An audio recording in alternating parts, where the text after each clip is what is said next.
preciosa. Tengo un conejito negro con su cola corta y sus ojos cafés.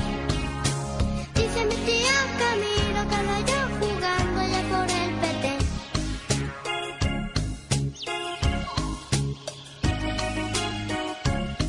Ya ves, Jesús, ¿acaso te descuidaste? Dice mamá que los conejos son tuyos. Ajá. Vieros cómo se divierte jugando conmigo allá por el jardín. ¡Qué bien! Dime, Jesucito lindo, que me lo has prestado para ser feliz. Sí, yo te lo presté para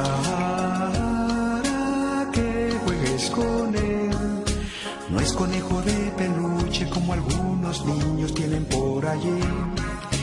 Este lo hice el otro día y te lo he mandado porque crees en mí.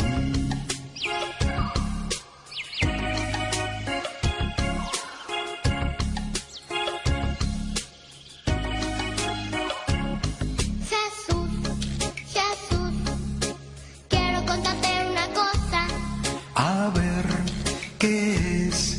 Dímelo, niña preciosa. Tengo un conejito negro con su cola corta y sus ojos cafés.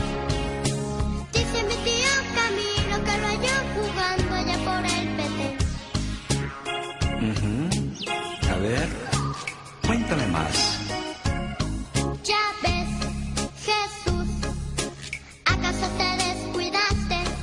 Dice mamá que los conejos son tuyos. Vieres cómo se divierte jugando conmigo allá por el jardín. Dime, Jesucito lindo, que me lo has prestado para ser feliz. Sí, yo te lo presté para que juegues con él. No es conejo de peluche como algunos niños tienen por allí. Este lo hice el otro día y te lo he mandado porque crees en mí. Sí,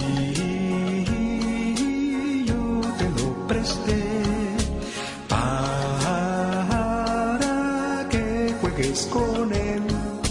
No es conejo de peluche como algunos niños tienen por allí. Este lo hice el otro día y te lo he mandado porque crees en mí.